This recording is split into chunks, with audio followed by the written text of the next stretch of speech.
আমরা 13 দিনের মতো আন্দোলন করছি। এখানে বরিশাল ব্লকেট করেছি, 2 দিন হলো।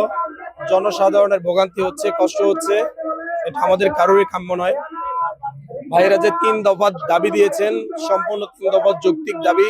শেরেবাংলায় পর্যাপ্ত ডাক্তার নেই, ইন্টার্নি নার্স দিয়ে চিকিৎসা করানো হয়। শেরেবাংলা মেডিকেল কলেজ সংস্কার, দালাল মুক্ত এবং পর্যাপ্ত ডাক্তার যে দেওয়া হয় সেজন্য আমাদের আন্দোলন আজকে 13তম দিন।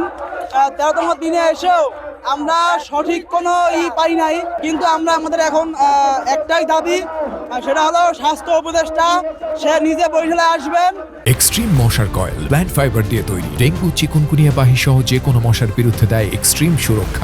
এই হসপিটালটি কিভাবে জরাজীর্ণ এবং সিন্ডিকেট দালালদের খপ্পরে আছে, বিশেষ করে আমরা যখন সাধারণ এবং নিম্ন আয়ের মানুষগুলো, হতদরিদ্র মানুষগুলোই আমরা কিন্তু বরিশাল শেরেবাংলাতে চিকিৎসা নিতে যাই।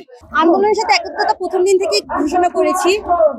আমারও আসলে শেরেবাংলা মেডিকেলে ডাক্তারের অপারগতায় আমারও একজন প্রিয় মানুষ মারা গিয়েছে এবং আমরা সচরাচরই দেখি বা আমরা নিজেরাও এর ভুক্তভোগী। যে আজকে আন্দোলনের 13তম দিন চলছে এবং আজকের কর্মসূচি হচ্ছে ব্লকেট কর্মসূচি। কালকে থেকে জানেন আপনারা যে ব্লকেট কর্মসূচি চলছে।